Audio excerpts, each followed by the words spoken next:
वहीं मुख्यमंत्री पुष्कर सिंह धामी भारतीय मजदूर संघ के कार्यक्रम में पहुंचे हैं। बता दें कि उन्होंने यहां कांवड़ यात्रा को लेकर भी कई बातों का जिक्र किया। सीएम धामी आज हरिद्वार में भारतीय मजदूर संघ के कार्यक्रम में शामिल हुए। इस दौरान उन्होंने जगतगुरु शंकराचार्य स्वामी राजराजेश्वराश्रम महाराज से भी आशीर्वाद लिया है। वहीं मुख्यमंत्री पुष्कर सिंह धामी आज हरिद्वार में भारतीय मजदूर संघ उत्तराखंड के द्वारा आयोजित स्वर्णिम 70 वर्ष के समापन समारोह में शामिल हुए। उन्होंने कहा कि श्रमिकों और उद्योगों के बीच समन्वय कैसे बनाए रख सकते हैं, हम इस पर सक्रिय रूप से काम कर रहे हैं। हमारा निरंतर प्रयास यह सुनिश्चित करना है कि हमारे सभी श्रमिकों को सर्वोत्तम संभव सुविधाएं मिल सके। वह इसके बाद सीएम जगत शंकराचार्य स्वामी राजराजेश्वराश्रम महाराज से भी मिले, जहां उन्होंने उनका आशीर्वाद लिया और उन्होंने कहा कि कांवड़ मेलों को लेकर तैयारी पूरी हो चुकी है। बहुत जल्द वे अपने स्तर से एक बड़ी बैठक भी लेंगे। मानसून को लेकर पहले ही केंद्र के अधिकारियों के साथ बैठक हो चुकी है।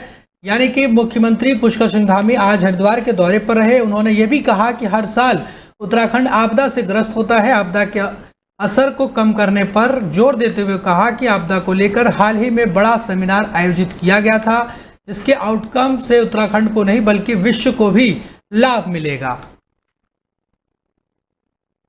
आज हरिद्वार में हमारे युवा श्रमिक और भारतीय मजदूर संघ का यहाँ पर सम्मेलन है और आज भारतीय मजदूर संघ मजदूरों के लिए और उसके साथ साथ उद्योगों के लिए दोनों के विकास में एक अच्छा समन्वय बना रहे, उसके लिए काम कर रहा है।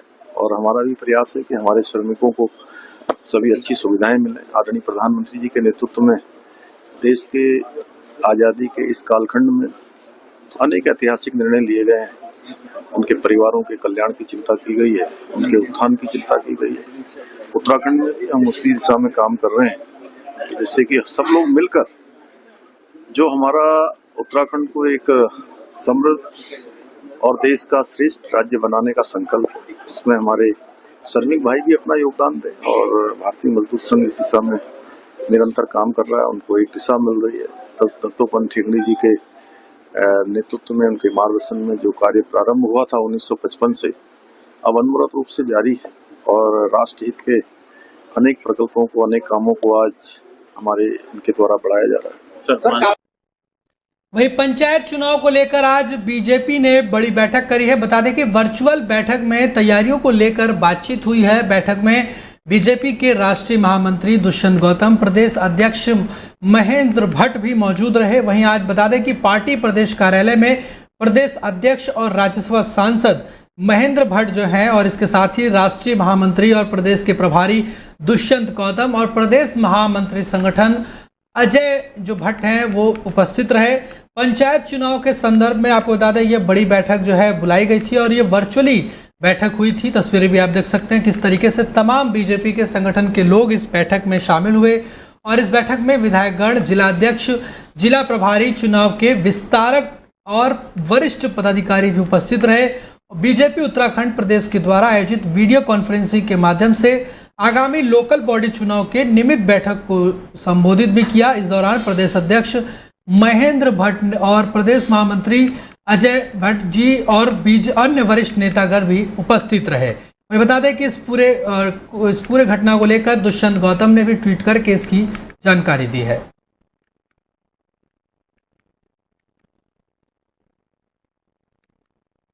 वहीं जसपुर अंतर्राष्ट्रीय 11वें योग दिवस पर जगह जगह कार्यक्रम आयोजित हुए हैं। बता दें कि अंतर्राष्ट्रीय योग दिवस पर जसपुर नगर क्षेत्र में अनेकों स्थान पर योग कार्यक्रम आयोजित किए गए, जिसमें नगर के बच्चों और युवाओं, पुरुषों, महिलाओं ने आज प्रातः काल सुबह 6 बजे से तो कहीं 6:30 बजे से योग दिवस पर दीप प्रज्वलित करके योग अभ्यास कार्यक्रम आयोजित किया। कार्यक्रम के शुभारंभ में प्राणायाम अभ्यास से शुभारंभ किया गया है। वहीं जसपुर नगर के पुरानी सब्जी मंडी चौक, पंडित पूर्णानंद तिवारी और इंटर कॉलेज कुलदीप प्रधान के राइस मिल ग्राउंड, धर्मशाला, मंदिर प्रांगण, सामुदायिक स्वास्थ्य केंद्र जसपुर में योग गुरुओं के द्वारा योगाभ्यास कराते हुए योगा के महत्व को समझाया गया। रोगों को भी दूर भगाने में भी किस तरह से योग सहायता करता है और कैसे ये शरीर को काया निरोगी रखता है, इसके बारे में भी जानकारी दी गई। वहीं बीजेपी के जिलाध्यक्ष मनोज पाल ने भी जसपुर सब्जी मंडी चौक परिसर में सहभागिता निभाते हुए योग अभ्यास किया और योग के विषय में समस्त लोगों को जानकारी भी दी। साथ आपको बता दें कि अंतर्राष्ट्रीय योग दिवस जो है 11 तारीख को मनाया जाता है और योगाभ्यर्थियों को प्रमाण पत्र भी वितरित किए गए। इस बार योग दिवस पर महिलाओं ने बढ़ चढ़ कर हिस्सा लिया। तस्वीर आप देख सकते हैं किस तरीके से तमाम जो लोग हैं, तमाम जो नेता हैं, वो किस तरीके से योग करते हुए नजर आ रहे हैं। अंतर्राष्ट्रीय योग दिवस है, जैसे कि हमारे प्रधानमंत्री जी नरेंद्र मोदी जी ने इसको स्टार्ट किया है, तो आज जो है हम अंतर्राष्ट्रीय 11वां योगा दिवस मना रहे हैं। और हमने जो है आज सभी को यहाँ पर इनवाइट किया है। हमारे सभी टीचर्स आए हुए हैं, बच्चों को भी हमने बुलाया है और हम रोज़ ही वैसे योग के बारे में बताते हैं, लेकिन आज जो है हमने बाहर से भी कुछ लोग आए हुए हैं तो उनको भी योग के बारे में काफ़ी जानकारी दी है। योग जो है वो हमारे जीवन में हमें ये समझिए आप कि हमें दवाइयों से दूर रखता है, हमारे जो शरीर को जो है स्वस्थ रखता है। अगर हम स्वस्थ रहना चाहते हैं तो हमें जो है योग को अपने जीवन में उतारना होगा। हमें जो है नित्य ही रोज जो है सुबह उठकर जितना भी आपको समय मिल पाता है, चाहे आप 10 मिनट, 15 मिनट, आधा घंटा, जितना भी आप योग को समय दे सकते हैं उतना आप जो है अपने जीवन में योग को उतारिए और रोज जो है आप थोड़ा अभ्यास कीजिए। इसी तरह से प्राणायाम है तो आप आसन भी कीजिए और आसन के साथ साथ थोड़ा प्राणायाम करना भी जरूरी है। जैसे आपका हमने आज बताया है, आपका कपालभाति, अनुलोम विलोम और भस्त्रिका, इस तरह के जो प्राणायाम है ये भी जरूरी है। ये जो है हमें हमारे जो शरीर के अंदर के जो प्राण जो है, प्राणों को आयाम प्रदान करते हैं, प्राणों की गति प्रदान करते हैं। इस तरह से जो है हमें प्राणायाम भी करना चाहिए और आसन भी करने चाहिए। इससे जो है हम स्वस्थ रहते हैं। जनता को यही संदेश देना चाहूँगी कि आप जो है अपने जीवन में योग को उतारें। आप रोज योग करें, चाहे अगर आप किसी वजह से आपको सुबह में भी टाइम नहीं मिल पाता है तो चाहे आप शाम के समय योग करें, बस आपका पेट थोड़ा खाली हो उस समय, तो आप जो है नित्य ही योग करें। इससे आप स्वस्थ रहेंगे, खुश रहेंगे, प्रसन्न रहेंगे।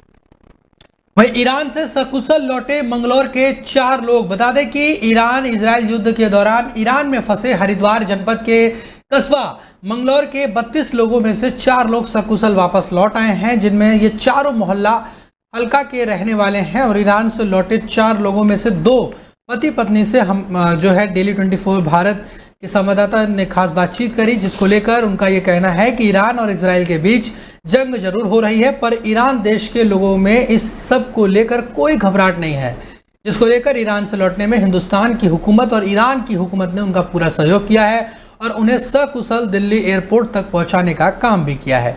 आपको बता दें कि मंगलौर के मोहल्ला हल्का के रहने वाले हैदर अब्बास और उनकी पत्नी ताजकिया फातिमा कुछ ही दिन पहले ईरान और इराक में जियारत के लिए गए थे, जिस दौरान उन्होंने करबला, मशहद और कुम में जियारत की थी। इसी दौरान इजराइल और ईरान के बीच युद्ध छिड़ गया था, जिसके चलते हिंदुस्तानी हुकूमत ने ईरान में फंसे लोगों को सकुशल भारत लाने के प्रयास शुरू कर दिए, जिसको लेकर 32 लोगों में से 4 लोग वापस अपने अपने वतन लौट चुके हैं। तस्वीर आप देख सकते हैं किस तरीके से ईरान से लौटने के बाद परिवार में और किस तरीके से इन पति पत्नी में खुशी की लहर है।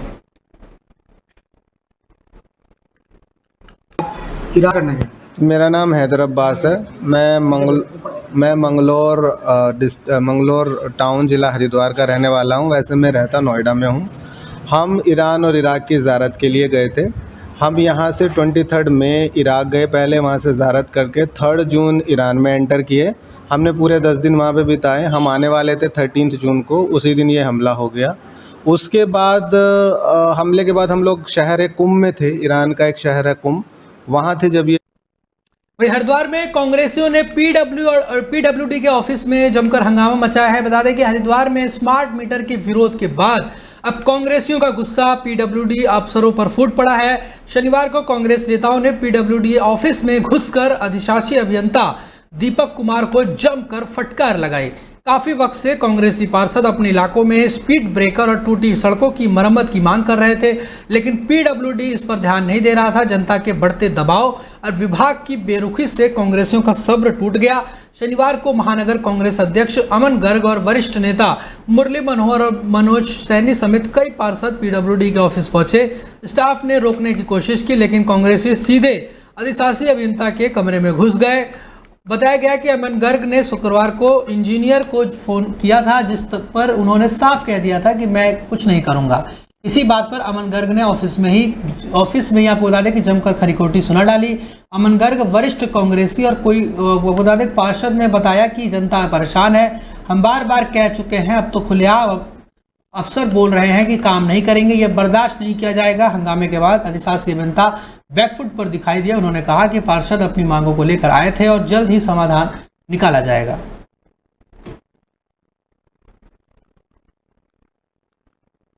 वहीं मसूरी में स्वच्छता और पर्यावरण जागरूकता अभियान जो है संपन्न हो गया है। सिविल जज शमशाद अली के नेतृत्व में रैली जो है वो निकाली गई है। कूड़े के उचित निष्पादन को लेकर नगरपालिका को निर्देश भी दिए गए हैं। बता दें कि मसूरी में उत्तराखंड उच्च न्यायालय नैनीताल और उत्तराखंड राज्य विधिक सेवा प्राधिकरण नैनीताल के निर्देशों के क्रम में मसूरी में स्वच्छता और पर्यावरण के प्रति जागरूकता बढ़ाने को लेकर एक विशेष अभियान चलाया गया है। इस अभियान का नेतृत्व मसूरी के सिविल जज शमशाद अली ने किया, जिसमें मसूरी नगर पालिका परिषद का सक्रिय सहयोग रहा।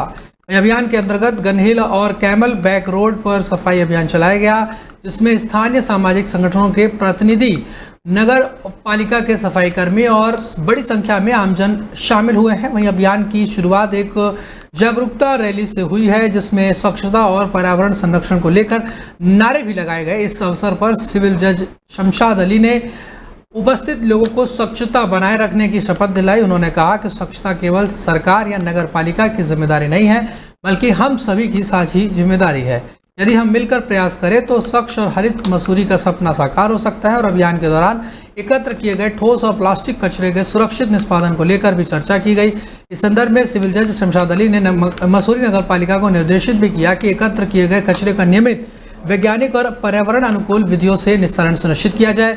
उन्होंने विशेष रूप से प्लास्टिक अपशिष्ट के पृथक्करण, पुनः उपयोग योग्य सामग्री की छटाई और जैविक कचरे के कंपोस्टिंग की व्यवस्था पर भी जोर दिया। उन्होंने कहा कि सफाई सिर्फ दिखावटी नहीं होनी चाहिए, बल्कि उसका परिणाम लंबे समय तक टिकाऊ और पर्यावरण हितैषी होना चाहिए।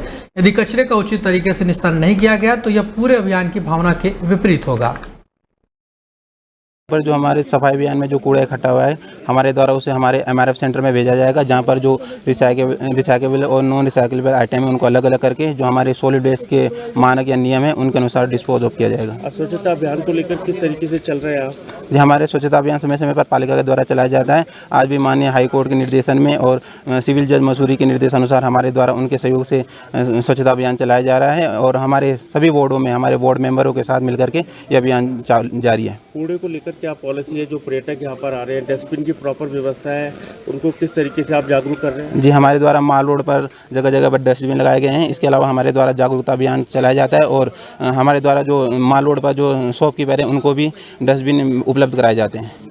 मेरे द्वारा अपनी टीम के साथ, जिसमें नगर पालिका का सहयोग था, हमारे अधिवक्ता बंधु, हमारे कोर्ट के कर्मचारी, कीन नगर पालिका की कीन संस्था, प्रेस बंधु, पुलिसकर्मी, ये सारे लोगों के द्वारा एक टीम इकट्ठा की गई और जिसमें मेरे द्वारा अपना क्षेत्र सफाई के संबंध में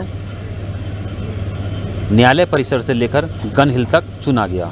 ये कार्य हमारे द्वारा माननीय उच्च न्यायालय नैनीताल द्वारा दिए गए डायरेक्शन के अनुसार किया जा रहा है, जिसमें सुबह 7 बजे से लेकर के दिन के 10 बजे तक ये कार्यक्रम हमको करना है और जितना भी कूड़ा है इसको इकट्ठा करके इसको डिस्पोज ऑफ कराना है। इस संबंध में हमारे द्वारा कोर्ट परिसर से लेकर गन हिल तक करीब 12-15 कट्टे कूड़ा इकट्ठा किया गया, जिसमें प्लास्टिक वेस्टेज ज़्यादा था। इस प्लास्टिक वेस्टेज के संबंध में जहाँ तक है कि इसकी अब आने वाला बरसात का सीज़न है और ये प्लास्टिक वेस्टेज आने वाले। वहीं मसूरी में शराब की दुकानों में ओवर रेटिंग को लेकर जमकर लात जूते चले हैं। बता दें कि लात घुसे चल गए हैं। वहीं 2 लोग इसमें गंभीर रूप से घायल हो गए हैं। फिलहाल इस पूरे मामले में पुलिस जो है जांच में जुट गई है। पहाड़ों की रानी मसूरी में शराब की दुकानदार में ओवर रेटिंग को लेकर स्थानीय लोगों ने जमकर बवाल काटा। इस मौके पर कुछ लोग घायल भी हो गए हैं। बताया जा रहा है कि मसूरी घंटाघर स्थित बियर की दुकान पर कुछ युवक बियर लेने गए, जिस पर दुकानदार द्वारा ओवर रेट मांगा जा रहा था। इसका युवकों के द्वारा विरोध किया गया और इसी बात को लेकर दुकानदार और युवकों के बीच में झगड़ा हो गया, जिससे 2 युवकों के सिर पर भी गंभीर चोट आई है। घटना की सूचना मिलते ही Mussoorie police SII Kishan Kumar SI जो है किशन कुमार सिंह के नेतृत्व में मौके पर पहुंची और बमुश्किल से भीड़ को शांत किया गया। पुलिस द्वारा बताया गया कि शराब की ओवर रेटिंग को लेकर दो पक्षों में विवाद हो गया था। इसमें कुछ लोग जो हैं घायल भी हुए हैं। वहीं गुस्साए युवकों के द्वारा शराब की दुकान के अंदर भी तोड़फोड़ की गई है और दुकान का शटर भी तोड़ दिया गया है। पुलिस ने बताया कि कानून को हाथ में लेने का अधिकार किसी को नहीं है। ऐसे में मामले की जांच कर नियमानुसार कार्रवाई की जाएगी और जो भी लोग बेवजह मसूरी में अराजकता का माहौल उत्पन्न कर रहे हैं उनको किसी भी हाल में बख्शा नहीं जाएगा। बीते देर रात को दोनों पक्षों की तरफ से मसूरी कोतवाली पुलिस कोतवाली में तहरीर भी दी गई थी। पुलिस ने कहा कि दोनों तहरीरों का अवलोकन किया जाएगा और शराब की दुकान के अंदर और बाहर लगे सीसीटीवी को भी खंगाला जा रहा है। पीड़ित युवकों ने बताया कि शराब के दुकानदार द्वारा अक्सर शराब में ओवर रेट किए जाते हैं, जिसका वह लगातार विरोध कर रहे थे और विरोध करने पर दुकानदार द्वारा उन पर हमला कर दिया गया, जिसमें 2 युवक गंभीर रूप से घायल हो गए। उन्होंने मसूरी पुलिस से हमला करने वाले व्यक्ति पर सख्त कार्रवाई की मांग करी है। वहीं शराब की दुकान के सेल्समैन ने यह कहा कि युवाओं द्वारा शराब की बोतल में डिस्काउंट मांगा जा रहा था, जिसको लेकर उन्होंने 10 रुपये का डिस्काउंट कर दिया। इसके बाद भी युवक हंगामा करने पर लगे रहे और बात हाथापाई तक पहुंच गई। आरोप लगाया कि युवकों द्वारा उन पर बेवजह दबाव बनाया जा रहा था, जिस कारण विवाद हो गया। तस्वीर आप देख सकते हैं किस तरीके से दोनों पक्षों में मारपीट हो रही है, जिसका बीच बचाव करने के लिए मसूरी पुलिस पहुंची हुई है।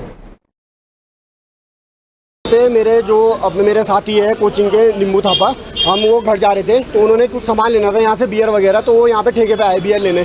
मैं तो घर चले गया था, यहीं से नीचे से गया मैं किंग रेट होते हुए, तो वो रविंद्र रावत यहाँ पे दारू वो बियर ले रहे थे, तो उन्होंने ओवर रेट बोला कुछ, तो उन्होंने बहस कर दी कि ओवर रेट किस बात का, हम भी लोकल हैं, ओवर रेट किस बात का है। तो उन्होंने बहसबाजी में सीधा बोतल निकालना शुरू कर दिया। अब बोतल मारी नींबू के सर पे, उस बेचारे के 24 टाँके आ रखे हैं, कम से कम 24 टाँके सर आप लगा लो कि एक लड़का है हमारे साथ नवीन, वो गया छुड़ाने, उसके लिए चाकू लेके आ गए वो बाहर। कड़ी सी कड़ी सजा दी जाए। मेरा नाम सुनील है, पर इन्हें कड़ी सी कड़ी सजा दी जाए। ऐसे मतलब दिक्कत वही है जो भाई ने बताई, बिल्कुल गलती इनकी है। हम प्यार से बात करना चाह रहे हैं और पुलिस मेन। वहीं रुड़की में गंगनहर में डूब रहे युवक की भुट्टे वाले ने अपनी जान पर खेलकर जान बचाई है, जिसका वीडियो अब सोशल मीडिया पर जमकर वायरल हो रहा है। रुड़की कोतवाली क्षेत्र में सोलानी पार्क के पास भगवानपुर थाना क्षेत्र निवासी शुभम नाम का एक युवक गंगनहर में नहाते समय अचानक ही डूबने लगा। शुभम को डूबता देख उसके दोस्तों ने शोर मचा दिया, जिसके बाद सोलानी पार्क के पास दुकान लगाकर भुट्टा बेचने वाले मोनू नाम का एक युवक गंगनहर में कूद गया, जिससे अपनी जान पर खेलकर उसने शुभम को गंगनहर से बाहर निकाल लिया है और उसकी जान भी बचा ली है। शुभम को बाहर निकालने का पास खड़े एक युवक ने वीडियो बना लिया है, जो कि सोशल मीडिया पर अब वायरल हो रहा है। बता दें कि भगवानपुर थाना क्षेत्र निवासी कुछ युवक आज शनिवार को बता दें कि सोलानी पार्क के पास गंगनहर में नहाने के लिए आए हुए थे। नहाते समय शुभम नाम के एक युवक का अचानक ही संतुलन बिगड़ गया, जिस कारण शुभम गंगनहर में डूबने लगा। शुभम को डूबता हुआ देखकर उसके दोस्तों ने शोर मचा दिया, जिसके बाद दुकान लगाकर भुट्टा बेचने वाले मोनू नाम के युवक ने शुभम को बचाने के लिए एक गंगनहर में छलांग लगा दी, जिसके बाद मोनू ने अपनी जान पर खेलकर शुभम को गंगनहर से बाहर निकाल लिया और उसकी जान भी बचा ली है। शुभम को गंगनहर से बाहर निकालने का पास खड़े किसी युवक ने एक वीडियो बना लिया, जो कि अब सोशल मीडिया पर वायरल हो रहा है। वीडियो में साफ तौर पर दिख रहा है कि किस तरह से मोनू शुभम को गंगनहर से बाहर लेकर आ रहा है, जिसके बाद शुभम को उसके दोस्तों के सुपुर्द कर दिया गया। इस घटना के बाद अब क्षेत्र में हर जगह पर मोनू की जमकर तारीफ की जा रही है। भैया आपने एक लड़का बचाया है नहाते हुए, वो कैसे डूब रहा था? वो नहर पार कर रहा था, सेकी नहीं कर रहा है, दोस्तों ज़्यादा आया था, 3 दोस्तों का भगवानपुर का है वो, तो नहर पार कर रहा, नहर पार करते हुए डूबने लग गया। इधर तो उधर मेरी दुकान है शायदी, तो इसे डूबते हुए देखा, सीधा एकदम कूदा हूँ, उसे बचाया हूँ। अच्छा। अच्छे राहुल अपना नाम बता रहा, भगवानपुर साइड से रहने वाला है। अच्छा, तो घर सूचना की उसके? घर उससे दोस्त के साथ है, दोस्त को हवाला कर दिया।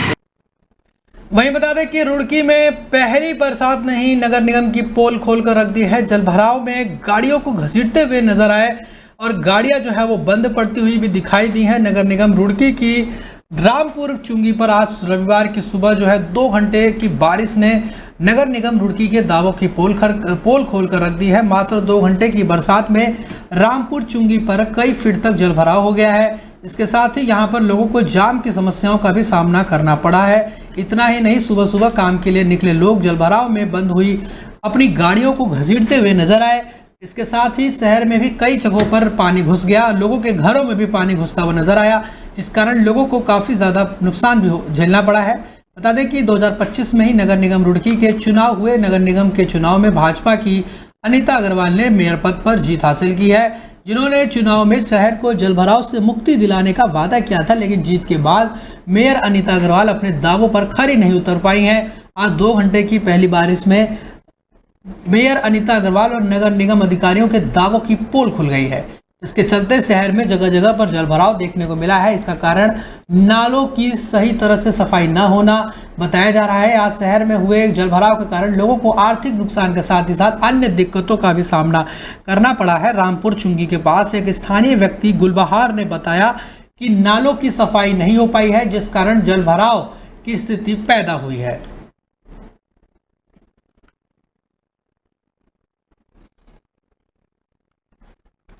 वहीं रुड़की में अनीश कालिया के जेल से छूटने के बाद समर्थकों ने जमकर आतिशबाजी की है। बता दें कि हुड़दंग और हूटर बजाते हुए शहर में जुलूस भी निकाला गया है। रुड़की की गंगनहर कोतवाली क्षेत्र में एक हैरान करने वाला ये मामला सामने आया है। यहाँ पर करोड़ों की धोखाधड़ी के आरोप में पिछले लंबे समय से जेल में बंद कान्हापुर गांव निवासी अनीश कालिया की जमानत पर जेल से बाहर आने पर जेल के बाहर जमकर आतिशबाजी की गई और हुड़दंग भी मचाया गया। इस हुड़दंग के कारण यहाँ हाईवे पर जाम भी लग गया, जिस कारण लोगों को काफ़ी दिक्कतों का सामना करना पड़ा है। इतना ही नहीं, इसके बाद पूरे शहर में हूटर बजाते हुए अनीश कालिया के समर्थकों के द्वारा जुलूस भी निकाला गया है। बता दें कि कान्हापुर गांव निवासी अनीश कालिया करोड़ों रुपए की धोखाधड़ी के मामले में लंबे समय से जेल में बंद था। जमानत मिलने के बाद शनिवार की देर रात अनीश कालिया को जेल से रिहा किया गया। अनीश कालिया के जेल से बाहर आने के बाद उसके समर्थकों ने जेल के बाहर आतिशबाजी कर जमकर हुड़दंगी मचाई, जिस कारण यहां पर जाम भी लग गया है। लेकिन अनीश कालिया के समर्थक जाम की परवाह नहीं करते हैं और लगातार आतिशबाजी करके हुड़दंग मचाते रहते हैं, जिसके बाद बाइक और गाड़ियों में सवार अनीश और कालियों के समर्थकों द्वारा पूरे शहर में हूटर बजाते हुए बता दें कि जुलूस निकाला गया, जिस कारण पूरे शहर में लोगों को काफ़ी परेशानी झेलनी पड़ी। जेल के बाहर हो रही आतिशबाजी का एक व्यक्ति के द्वारा वीडियो बना लिया गया है, जो आज सोशल मीडिया पर जमकर वायरल हो रहा है। एसपी देहात शेखर चंद्र सुहैल ने आज रविवार को बातचीत में बताया कि हुड़दंग मचाने वालों पर पुलिस के द्वारा कार्रवाई करने की तैयारी की जा रही है।